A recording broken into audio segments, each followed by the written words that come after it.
नमस्ते। नमस्ते। आपका बहुत-बहुत स्वागत एंड अभिनंदन जो आपने हमें समय दिया। तो दोस्तों आज हमारे बीच में नीलेश शाह जी मौजूद हैं जो कि किसी परिचय का मोहताज नहीं हैं और आप कोटक ग्रुप के मैनेजिंग डायरेक्टर एंड सीईओ हैं जिनको 3 दशक से लंबा अनुभव रहा है। आपने कई बार मार्केट के बहुत सारे उतार-चढ़ाव देखे हैं, तो अब आज हम जानने की कोशिश करेंगे कि सर की जर्नी कैसी रही और इस जर्नी से सर हमें क्या शिक्षा देना चाहेंगे और नए जो निवेशक हैं, उनके लिए क्या सीख है और जो वर्तमान में मिडिल ईस्ट में जो परेशानियाँ हो रही है, उसको हमें किस रूप में लेना चाहिए? Look forward to that Rajesh भाई। Thank you. तो सर सबसे पहले अमेरिका, ईरान और मिडिल ईस्ट में जो परेशानियाँ हो रही है, उसका हमारी इकोनॉमी पे क्या इम्पैक्ट लगता है? सो राजेश भाई, हमारी इकोनॉमी ऑयल की आयात करता है 80% से ज़्यादा। आज इस युद्ध की वजह से अवेलेबिलिटी ऑफ ऑयल क्वेश्चन में आ गई है, प्राइस ऑफ ऑयल बढ़ गया है। तो आप ये कह सकते हैं कि जब भी ऑयल और गैस के दाम बढ़ते हैं, भारत की इकोनॉमिक कुंडली में राहु काल चालू होता है। 90 के दशक में आपको याद है जब सद्दाम हुसैन ने कुवैत के ऊपर आक्रमण किया था, तो हमें अपना सोना गिरवी रख के फॉरेन एक्सचेंज लोन लेनी पड़ी थी। आज वो हालत नहीं है। हमारे पास $700 बिलियन रिजर्व है, तो हम इस युद्ध की साइड इफ़ेक्ट्स को आराम से मैनेज कर पाएंगे। लेकिन सप्लाई 10% कम हुआ है, तो कंजम्पशन भी 10% कम तो करना ही पड़ेगा। उसमें तो कोई इलाज नहीं है। सर ये अगर जिस तरह से प्राइस हाइक हुए हैं क्रूड का, गैस का और अवेलेबिलिटी को लेके जो कंसर्न आ रहे हैं, ये लंबे समय तक चलता रहा, तो इसका हमारी इकोनॉमी पे क्या इम्पैक्ट पड़ सकता है और कौन-कौन से सेक्टर ज़्यादा प्रभावित होंगे? सो अनडाउटेबली प्राइस हम बेयर कर पाएंगे, बट अवेलेबिलिटी के ऊपर तो कोई कंट्रोल नहीं है। जब अवेलेबिलिटी कम होती है, आपके पास दो ही उपाय हैं। एक, प्रोडक्टिविटी बढ़ा दीजिए। फॉर एग्ज़ाम्पल, आप अकेले गाड़ी में ऑफिस जाते थे, अब साथ में अपने कर्मचारियों को ले जाइए। एवरेज गाड़ी में 4 लोग बैठने लगे तो ऑटोमेटिकली 75% कंजम्पशन कम हो जाएगा। दूसरी चीज़ है कि आप एक ऑल्टरनेट पैदा करिए। फॉर एग्ज़ाम्पल, इथेनॉल ब्लेंडिंग एक ऑल्टरनेट है, हाइब्रिड इलेक्ट्रिक व्हीकल दूसरा ऑल्टरनेट है, हाइड्रोजन तीसरा ऑल्टरनेट है। ऑल्टरनेट बनाने में समय लगेगा। सो अपना फोकस शॉर्ट टर्म में प्रोडक्टिविटी बढ़ाने के लिए है, मीडियम टू लॉन्ग टर्म में ऑल्टरनेट लाने में है। इसके लिए सर अभी वर्तमान में सरकार कुछ प्रयास करना शुरू कर चुकी है? सरकार तो बहुत प्रयत्न करती है, बट फाइनली 145 करोड़ भारतीयों को भी साथ में काम करना पड़ेगा। अगर सब लोग मिलकर काम करेंगे तो ये काम आसान हो जाएगा। सर हमारे प्रधानमंत्री जी ने जो अभी जनता के बीच में संदेश पहुंचाया है कि सोना चांदी कम खरीदिए या ज़रूरत ना हो तो अगले 1 साल तक ना खरीदिए, फॉरेन की ट्रैवल कम कर दीजिए, ग्रुप में ट्रैवल कीजिए, ज़्यादा से ज़्यादा मेट्रो का उपयोग कीजिए, क्या ये कुछ बड़े कंसर्न का संदेश है? हिसाब एकदम साफ है। हम तकरीबन 4.5 मिलियन बैरल ऑयल प्रतिदिन आयात करते हैं। अब ऑयल के दाम $60-70 के $110 हो गए हैं, तो मोटा मोटा लेट्स अज्यूम $50 आपकी कीमत बढ़ गई। 50 इंटू 4.5 कितना हुआ, काउंट करिए। 225 मिलियन डॉलर प्रतिदिन। 10 दिन का हो गया 2.25 बिलियन, एक महीने का हो गया 6.75 जी। अब तकरीबन 60,000 करोड़ रुपया सरकार को नुकसान हो रहा है सिर्फ ऑयल की बढ़ती कीमतों की वजह से।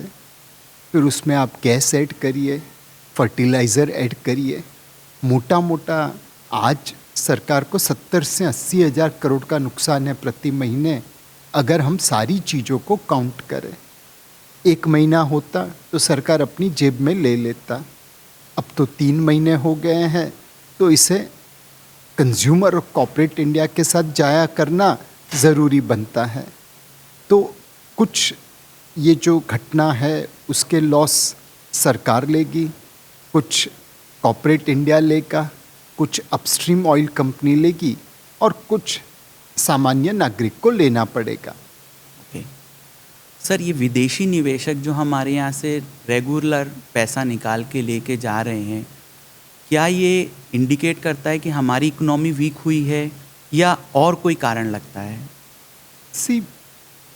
आप इसको किस मात्रा में देखते हैं, किस परिवेश में देखते हैं, वो जरूरी है। विदेशी निवेशकों का आज भी तकरीबन मेरे हिसाब से 700-750 बिलियन डॉलर पड़ा है, लेके वो 50 बिलियन डॉलर गए हैं। तो ऐसा नहीं है कि वो क्विट इंडिया मूवमेंट कर रहे हैं, भारत में उन्होंने काफ़ी निवेश रखा है, प्रॉफिट का कुछ हिस्सा लेके जा रहे हैं। दूसरा, आपने सही कहा कि यहाँ पे प्रॉफिट है तो वो बुक करके लेके जा रहे हैं। तीसरा, हमारी करेंसी भी वीक हुई तो उनके रिटर्न पे नेगेटिव इम्पैक्ट होता है, एक वो करेक्टिव एक्शन ले रहे हैं। चौथा, दूसरे देश साउथ कोरिया हुआ, ताइवान हुआ, ब्राज़ील हुआ, चाइना हुआ, ये हमसे अच्छा कर रहे हैं, तो थोड़ा पैसा वहाँ पे लेके जाना भी वाजिब बनता है। तो बहुत सारी चीज़ें हैं जो कुल मिला के विदेशी निवेशकों को भारत में से प्रॉफिट बुक करने के लिए उकसा रही है। तो क्या हम भारतीय निवेशकों को भी अपने इन्वेस्टमेंट को डाइवर्सिफाई करने के लिए ग्लोबली ले जाना चाहिए? डेफिनेटली, हमने हमेशा कहा है आप अपने असेट एलोकेशन के धर्म का पालन करिए। उस असेट एलोकेशन में डेट आता है, इक्विटी आता है, गोल्ड आता है, सिल्वर आता है, रियल एस्टेट आता है और साथ में ग्लोबल इन्वेस्टमेंट भी आता है। हमारे 3 नेबर हैं, चाइना, पाकिस्तान, बांग्लादेश। अगर उनके साथ कुछ हो गया तो आपके निवेश को झटका पड़ेगा, जो बाहर है वो सेफ रहेगा। तो ज्योग्राफिकल डाइवर्सिफिकेशन ज़रूरी है। दूसरा डाइवर्सिफिकेशन आपको चाहिए बिजनेस के लिए। ऐसे बहुत सारे बिजनेस है, सेमीकंडक्टर चिप हुआ, बायोटेक हुआ, एआई हुआ, जो भारत में निवेश के लिए अवेलेबल नहीं है, तो आप बिजनेस डाइवर्सिफिकेशन कर सकते हैं। तीसरा, वैल्यूएशन का। वैल्यूएशन भारत में महंगे हो तो आप बाहर पैसा रख सकते हो, भारत में सस्ते हो तो बाहर से यहाँ पे ला सकते हो। तो ज्योग्राफिकल, बिजनेस और वैल्यूएशन, ये तीनों को नज़र रखते हुए आपके पोर्टफोलियो का कुछ पैसा आपको बाहर निवेश करना चाहिए। सर, गोल्ड और सिल्वर के निवेश को लेकर के आपका सोच क्या कहता है? गोल्ड के बारे में हमने तकरीबन अप्रैल 2020 कोविड के समय से कहा कि आप इसमें निवेश करिए। 21 में गोल्ड ने नेगेटिव रिटर्न दिया था, तब वो कॉल गलत गया था। 22 में जब रशिया ने यूक्रेन पे धावा किया और उनकी एफएक्स रिजर्व्स अमेरिका और दूसरे देशों ने जब्त कर लिए, तब से हम गोल्ड पे पॉजिटिव हो गए। गोल्ड में अब जो भाव बढ़ा है वो सेंट्रल बैंक की बाइंग की वजह से बढ़ा है। सेंट्रल बैंक खरीदारी करते हैं सोने की, सोने के दाम बढ़ रहे हैं। जब तक वो खरीदारी करेंगे तब तक सोने के दाम बढ़ते रहेंगे। सिल्वर में हम 2025 की शुरुआत में बुलिश हुए, उसके बाद सिल्वर ऊपर भी गया और नीचे भी आया। अभी भी हमें लगता है कि गोल्ड और सिल्वर दोनों पे आप निवेश कर सकते हैं, बट इसके कुछ रिस्क हैं जो आपको ध्यान रखने चाहिए।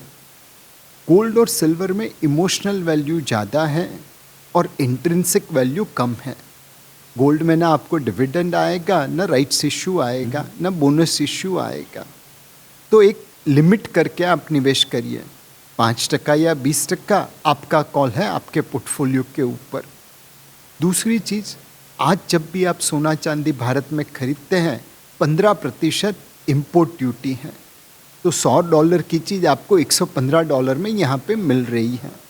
कल को उठ के अगर इम्पोर्ट ड्यूटी कम होती है तो आपको भाव में, रिटर्न में इम्पैक्ट गिरेगा। तीसरी चीज हमने देखा, जैसे लैब ग्रोन डायमंड आ गए तो नेचुरल डायमंड के दाम कम हुए। अगर वैसे ही कोई टेक्नोलॉजिकल इनोवेशन हो जाए, मॉडर्न वर्ल्ड में कोई पारसमणि ढूंढ के लाए, तो सोने चांदी के भाव पे इम्पैक्ट हो सकती है। उस टेक्नोलॉजिकल इनोवेशन के ऊपर भी ध्यान रखिए। ये सारी चीज़ों को ध्यान में रख के सोने चांदी में थोड़ा निवेश होना चाहिए पोर्टफोलियो का, अनडाउटेबली यस। ग्लोबल अनसर्टेनिटी जो वर्तमान में है, उसमें भारतीय निवेशक को क्या करना चाहिए? जो हमने कल कहा था वो आज कहेंगे, जो आज कहेगा वही हम आने वाले कल को कहने वाले हैं। मार्केट में क्या होगा आपके हाथ में नहीं है, आपके हाथ में आपका असेट एलोकेशन है। असेट एलोकेशन के ऊपर ध्यान दीजिए। आपके पोर्टफोलियो में कुछ असेट्स नेगेटिव रिटर्न देगी, कुछ पॉजिटिव देंगी, बट कुल मिला के उसे महंगाई को आउट परफॉर्म करना चाहिए। अगर आप ये सोचें कि हमें मालूम है बॉटम कहाँ पे और टॉप कहाँ पे है, तो हम नौकरी क्यों करते हैं? खुद की ट्रेडिंग करते और पैसा बनाते हैं। वो नहीं मालूम है इसीलिए तो नौकरी कर रहे हैं। तो आप अपने असेट एलोकेशन के धर्म का पालन करिए। कुछ पैसा डेट, कुछ इक्विटी, कुछ सोना चांदी, कुछ रियल एस्टेट, कुछ ग्लोबल इन्वेस्टमेंट, ये डिवाइड करके पोर्टफोलियो बनाइए और फिर उसे आप लंबी अवधि के लिए निवेश करिए।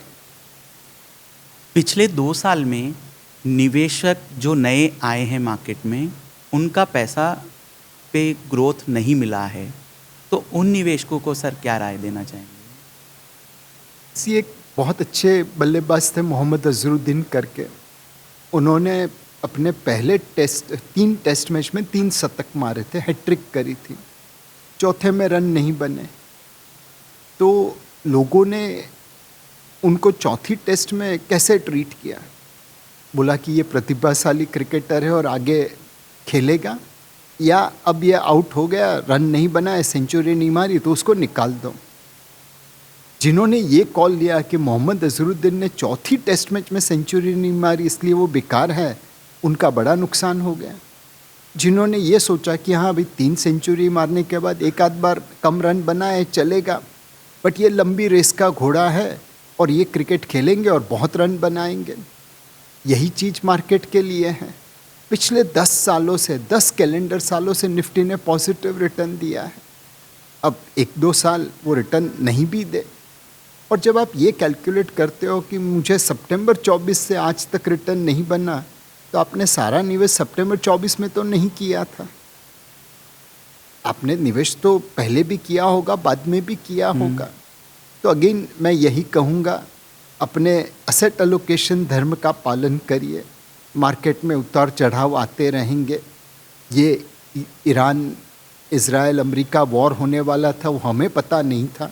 अगर हमें पता होता तो हम दूसरी तरह से पोर्टफोलियो मैनेज करते, बट अब ये तो हो गया। तो आपको तो अपनी रिएक्शन के ऊपर ध्यान रखना है। सर, म्यूचुअल फंड निवेशकों को ऐसी वॉलेटिलिटी के समय पर किस चीज़ का ध्यान रखना चाहिए, और क्या ये वॉलेटिलिटी भविष्य में उनका ज़्यादा पैसा बनाने में सहायक हो सकती है? वॉलेटिलिटी पैसा बनाने में या बिगाड़ने में कारण नहीं है, कारण है आपका रिएक्शन। कोविड में भी मार्केट गिरा था, 3 साल का एसआईपी रिटर्न नेगेटिव हो गया था, 5 साल का SIP return savings bank account के आसपास था, और 10 साल का एसआईपी रिटर्न आधा होके एफडी के आसपास था। अब उस समय 3 प्रकार के लोग थे। एक अमर भाई जो बोले कि ये मौका है खरीदने का, तो चलो नेगेटिव होने के बावजूद खरीद लेते हैं। उन्होंने खरीदा तो आज उनको ज़्यादा पैसे बने हैं। दूसरे अकबर भाई थे, उन्होंने कहा जो चलना है चलने दो, नया कुछ नहीं करते, तो उनका भी पैसा बना। और तीसरे एंथनी भाई थे, वो हमेशा भागते रहते थे इधर उधर, तो जैसा लॉस हुआ उन्होंने बेच दिया। आज भी उनका तो नुकसान ही हो रहा है। तो वॉलेटिलिटी आपको पैसा बनाने या बिगाड़ने में कारण नहीं है, आपका रिएक्शन क्या है। आपने वॉलेटिलिटी का लाभ उठाया तो पैसा बना, वॉलेटिलिटी से डर गए तो नुकसान हो गया, और वॉलेटिलिटी को इग्नोर किया तो कुछ पैसा बन गया। सर, आज के समय पर लोगों का पैसा डिस्ट्रॉय हो रहा है due to lot of information, और पुराने समय में पैसा नहीं बनता था due to lack of information. तो यंग इन्वेस्टर्स को आप क्या राय देना चाहेंगे? सो अगेन आपको बहाना चाहिए। मैं किसी के साथ बैठा था तो मैंने कहा मेरे ईगो की वजह से मैं सही डिसीजन नहीं ले सकता। तो उन्होंने कहा अच्छा ऐसी बात है, तो नीलेश भाई आप अपनी ईगो को लेके आइए, अभी मार डालता हूँ, जिंदगी भर परेशान नहीं करेगा। बट मैं ईगो कहाँ से लाता? ये तो बहाना था अपने मन को बहलाने के लिए कि मैं गलत डिसीजन ले रहा हूँ बिकॉज मेरे ईगो की वजह से। वो डिसीजन मेरा ही है। सिमिलरली इन्फॉर्मेशन ज़्यादा है कम है, ये तो आपको बहाना है। आप क्या ग्रहण करते उसके ऊपर सारा राज है। इन्फॉर्मेशन कम थी तो उस कम इन्फॉर्मेशन भी आप ग्रहण करके सही डिसीजन ले सकते थे। इन्फॉर्मेशन आज ज़्यादा है तो इन्फॉर्मेशन नहीं, वो तो नॉइज़ है, उसमें से भी आप कुछ चीज़ें ग्रहण करके सही डिसीजन ले सकते हैं। तो वॉलेटिलिटी, इन्फॉर्मेशन, मार्केट, ये सब बहाने हैं अपने आप से बचाने के लिए। लोग गलती क्या करते हैं, मोमेंटम में ट्रेड करते हैं, फिर इन्वेस्टर बन जाते हैं, असेट एलोकेशन का ध्यान नहीं रखते, लंबी अवधि के लिए निवेश नहीं करते। उनको हमेशा लगता है कि दुनिया में एक ऐसा बंदा है जो टॉप और बॉटम मेरे को बता देगा। भाई ऐसा कोई नहीं है। तो हम अपनी लालच और भय इनके ऊपर काबू नहीं रख पाते और इसीलिए ये सब बहाने ढूंढते हैं। जिस दिन संतुलन आ गया भय और लालच के बीच में, आपका निर्वाण मिल गया। सर, आज यंग इन्वेस्टर्स या अधिकांश निवेशक जल्दी पैसा बनाने की होड़ में लगे हैं। तो कभी वो क्रिप्टो करेंसी में ट्रेड करते हैं, कभी F&O में ट्रेड करते हैं, कभी इस बायबैक्स में पार्टिसिपेट करते हैं, या जाने अनजाने IPO एप्लीकेशंस, हर एप्लीकेशंस लगाने की कोशिश करते हैं। तो आपकी राय में क्या ये जल्दी पैसा बनाने का जो ये साधन है, ये सही है या गलत है, और कितना रीज़नेबल रिटर्न अगले आने वाले 10, 15, 20 सालों में हम रीजनेबली मान के चल सकते हैं? सो अगर जल्दी पैसा बनाना आसान होता तो हम लोग सब बिलियनर होते। वो आसान नहीं है, इसीलिए तो नौकरी कर रहे हैं। सेकंड, आपने कभी किसी यंगस्टर को देखा है मंदिर में जाके भगवान से कंप्लेन करे, भगवान जी मुझे आम बहुत अच्छे लगते हैं पर पेड़ लगाओ तो 12 साल के बाद आम का फल मिलता है, कोई जल्दी कर दीजिए, फटाफट कर दीजिए। कोई भगवान के पास जाके ये भी कंप्लेन नहीं करता, भगवान जी आपने मुझे माँ की गोद में 9 महीने के लिए रखा, थोड़ा जल्दी निकाल देते तो। वहाँ पे तो कोई कंप्लेन नहीं करता। ये सृष्टि का नियम है। तो रातों रात अमीर बनना भी सबके लिए तो पॉसिबल नहीं है। 1 लाख में एक बनता होगा बट 99,999 नहीं बनते। बट इस तरह से आप निवेश करें लंबी अवधि के लिए, अपने एसेट एलोकेशन के धर्म का पालन करिए, एक संतुलन बनाइए लालच और भय के बीच में, तब 1 लाख में 99,999 पैसा बनाएंगे, शायद एक आदमी नहीं बनाएगा। सर, ये जिस तरीके से SIP और म्यूचुअल फंड में पैसा का जो प्रवाह है वो बहुत तेज हो गया है, इन्वेस्टमेंट बहुत तेज़ी से आ रहा है, तो क्या ये कोई बबल क्रिएट कर सकता है? ये इन्वेस्टमेंट तेज गति से आ रहा है, उसी को मैं डिबेट करना चाहता हूँ। आपके पास 1990 में 100 रुपये थे, वो आपने घर पे ही रखे, आज उसकी वैल्यू क्या होगी? 100 रुपये।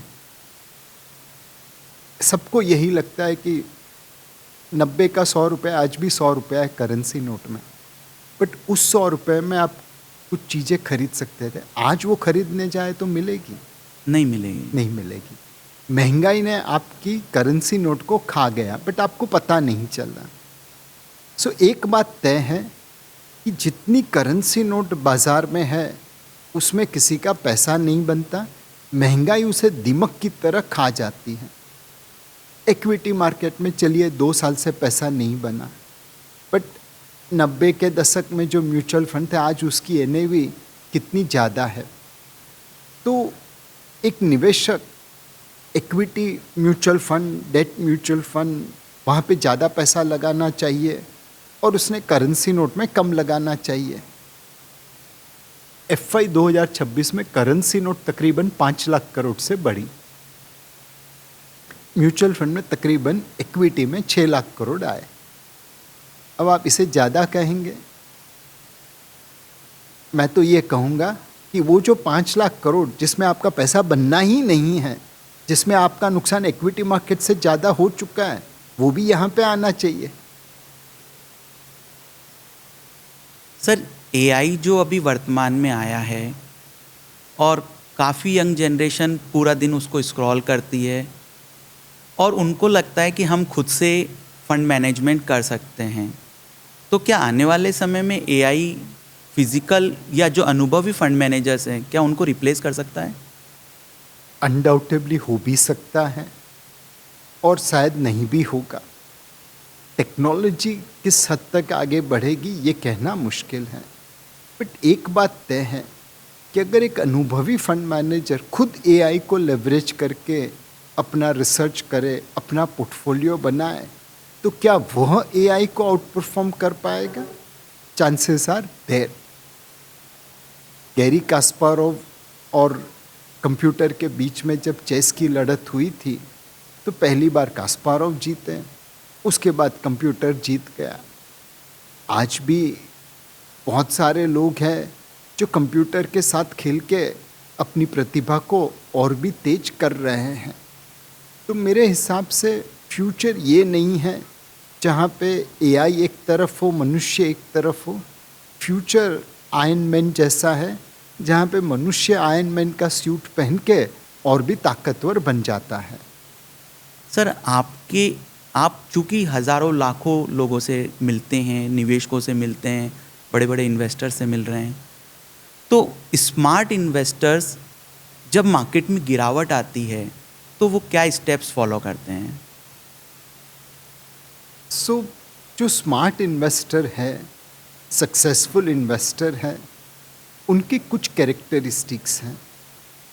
एक, वो संतुलन अच्छा रखते हैं, बहुत तेज मार्केट में लालची नहीं होते और बहुत खराब मार्केट में भयभीत नहीं होते, हमेशा एक संतुलन बना के रखते हैं, जैसे एक योगिक मेडिटेशन कहिए उस स्टेट में रहते हैं। दूसरी चीज, उन्हें रातों रात अमीर नहीं बनना है, उन्हें अपनी वेल्थ कंपाउंड करनी है, धीरे धीरे बढ़ानी है। वो लंबी रेस खेल रहे हैं, स्प्रिंट नहीं दौड़ रहे, मैराथन खेल रहे हैं। तीसरी चीज, वो हमेशा असेट एलोकेशन का ध्यान रखते हैं। नाउ असेट एलोकेशन मतलब ये नहीं कि आप हर चीज में डिवाइड करें। असेट एलोकेशन का मतलब उनके लिए ये है कि अपनी औकात के अनुसार खेलें। रिस्क टेकर है तो 100% इक्विटी भी रख सकते हैं, कंजर्वेटिव है तो ज़्यादातर पैसा नॉन इक्विटी में भी रख सकते हैं। मौके का हमेशा लाभ उठाते हैं, जब मार्केट सस्ती हो तो खरीदते हैं और जब महंगी हो तो बेचते हैं। इनको सारी चीज़ों को सिर्फ एक स्ट्रेटेजी में कन्वर्ट कर दे तो मेरे हिसाब से सक्सेसफुल इन्वेस्टर वही है जो शॉर्ट टर्म पेन लेने में घबराता नहीं है अगर उसे वो लॉन्ग टर्म गेन मिले। गिरती हुई मार्केट में रोज खरीदता है, रोज नुकसान करता है, बट फिर भी खरीदता रहता है बिकॉज वो लॉन्ग टर्म खेल रहा है। ये short term pain versus long term gain, वो संतुलन जिसने सीख लिया वो सक्सेसफुल इन्वेस्टर बनता है। सर, क्या एक मिडिल क्लास इन्वेस्टर भी जो सिर्फ उस अपनी सैलरी की इनकम से अपना घर चलाता है, क्या वो डिसिप्लिन इन्वेस्ट करके क्या अपनी जनरेशन के लिए वेल्थ क्रिएट कर सकता है? अनडाउटेबली हमने तो एसआईपी में ये देखा ही है कि कई लोगों ने फाइनेंशियल सिक्योरिटी प्राप्त करी है और ये उनकी डिसिप्लिन की वजह से, उनकी लंबी अवधि की वजह से हुआ है।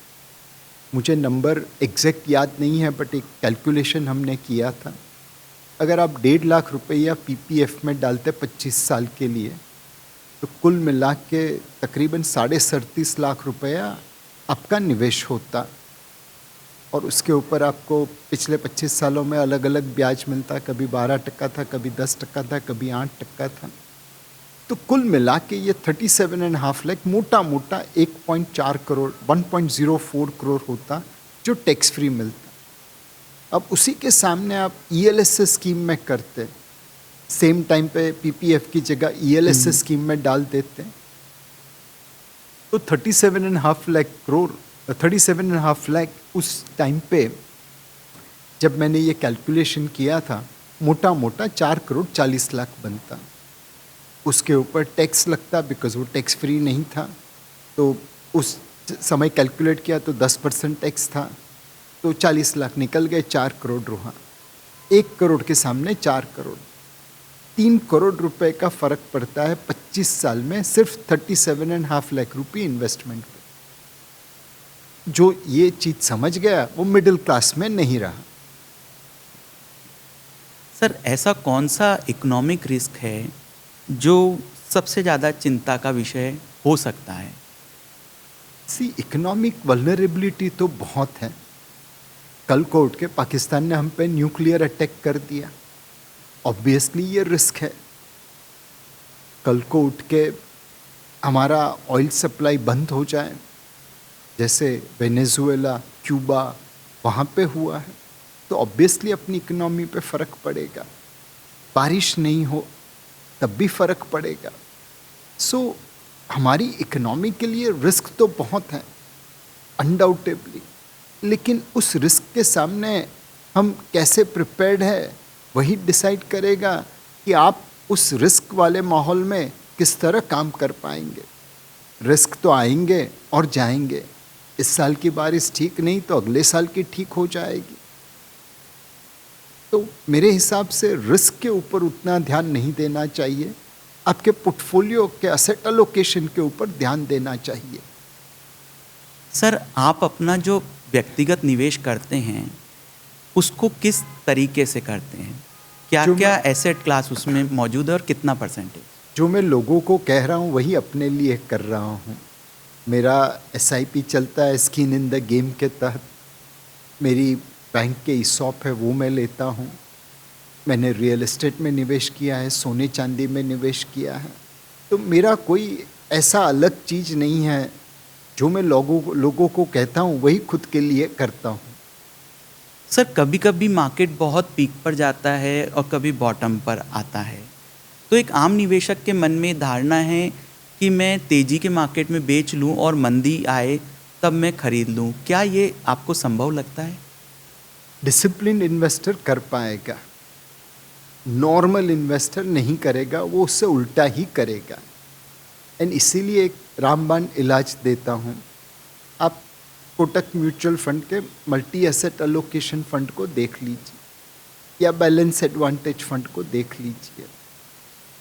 इसमें आपको हम डेट, इक्विटी और गोल्ड सिल्वर के बीच में कितना निवेश करते हैं खुद दिखेगा। जब कोविड का समय था, बैलेंस एडवांटेज फंड में हमने 75% इक्विटी में लगा दिया था। मैक्सिमम लिमिट 80% थी। नाउ हाइंडसाइट में पूरा 80 लगाना चाहिए, बट खैर 75 पे आपको इतना तो अंदेशा आ जाएगा कि ये इक्विटी का ओवरवेट का समय है। उससे पहले जनवरी 2020 में जब कोविड की रूमर आनी चालू हुई थी तो हमारा इक्विटी 39% था। अब हाइंडसाइट में 20% जो मिनिमम है 20% वो रखना चाहिए था, बट 20 के सामने 39 भी कोई बुरा नहीं है। आपको ये तो अंदाज़ा मिल गया कि ये मार्केट में ओवरवेट इक्विटी जाने का मतलब नहीं है। तो आप 3-4 फंड मैनेजर के एसेट एलोकेशन फंड को देख लीजिए, आपको अंदाज़ा मिल जाएगा ये मार्केट अंडरवेट इक्विटी है, इक्वल वेट है या न्यूट्रल ओवरवेट है। सर अगर आज आपको रिटायर होना हो तो आपका एलोकेशन किस तरफ होगा और कितना पैसा होना आपको लगता है कि सफिशिएंट होता है? राजेश भाई, ये तो इंडिविजुअल चॉइस के ऊपर है। जी। कितना पैसा सफिशिएंट है? जैसे कि मैं अगर कैलकुलेशन करूं कि कि मेरा मान लीजिए घर खर्च 2 लाख रुपया महीना है, तो एज पर योर व्यू कि कितना होना चाहिए जिससे कि वो आसानी से अगले 25-30 साल की जर्नी को there is no easy answer. Okay. आपको एक एक कस्टमर के साथ बैठ के चेक करना पड़ेगा। अब लेट्स से 60 साल की उम्र के लोग हैं, एक को पेंशन मिलता है, अपनी सरकारी कर्मचारी है, पेंशन मिलता है।